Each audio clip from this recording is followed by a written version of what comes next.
Speaker, I want to commend the nominee and once again congratulate him for his appointment. I move to give the floor to Honorable Oko Vanderpoy.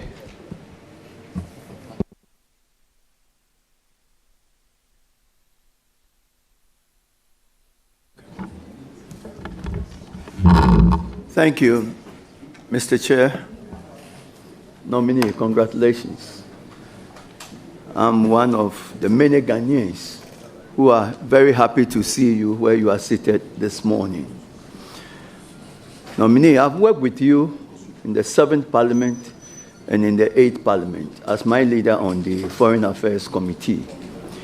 And I appreciate the leadership skills and knowledge that you bring to where you are sitting this morning.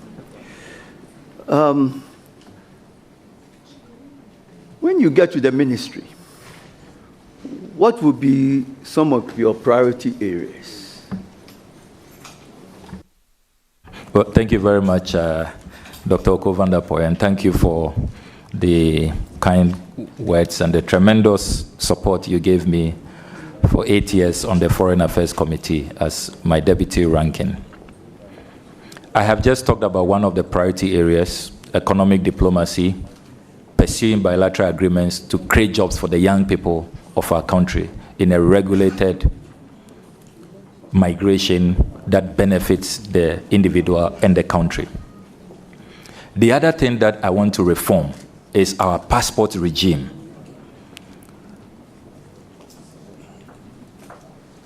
There are too many complaints about how difficult it is to get passports and to get them in good time.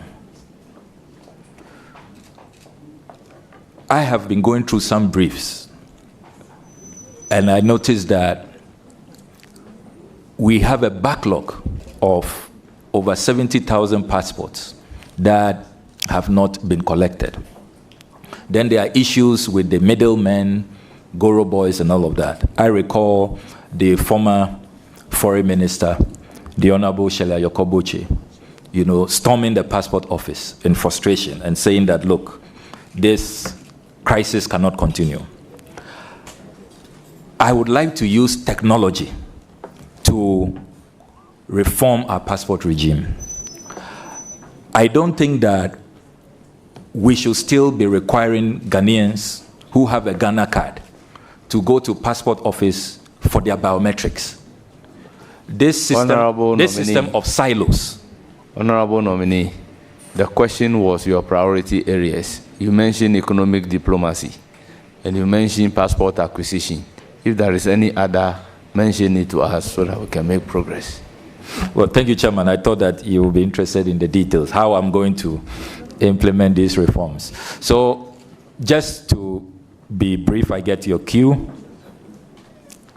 I would want to engage the Ministry of Communications. I've already started talks with the Honorable Sam George, so that you don't need to go to a passport application center if you have a Ghana card. We should be able to interface.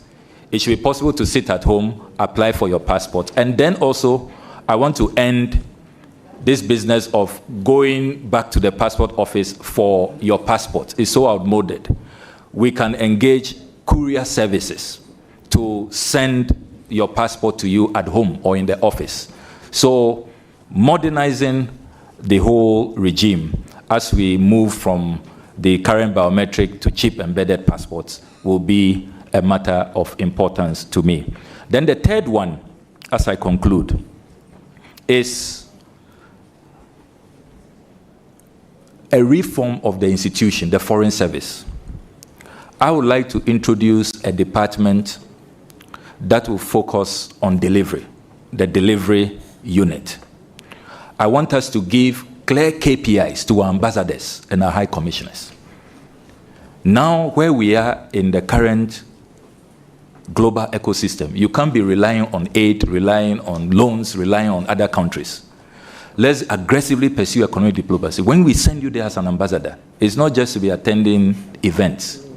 You must bring us something home that will impact the lives of the people. How many investors are you bringing in? How many industries? FDI, and all of that. So they will be given clear KPIs. Because if you look at last year's budget, we spent more than 875 million Ghana cedis on our foreign service staff alone. That's almost $1 billion. And you ask yourself, these 71 missions out there, what are they bringing in? And that is why many people think foreign affairs is so removed, is so abstract. What do we even get from foreign ministry?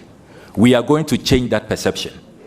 Clear KPIs, you must bring something home. If within 1 year we are not seeing benefits, you will be reshuffled so that we'll send in ambassadors who will be more dynamic, who will be proactive in our national interest.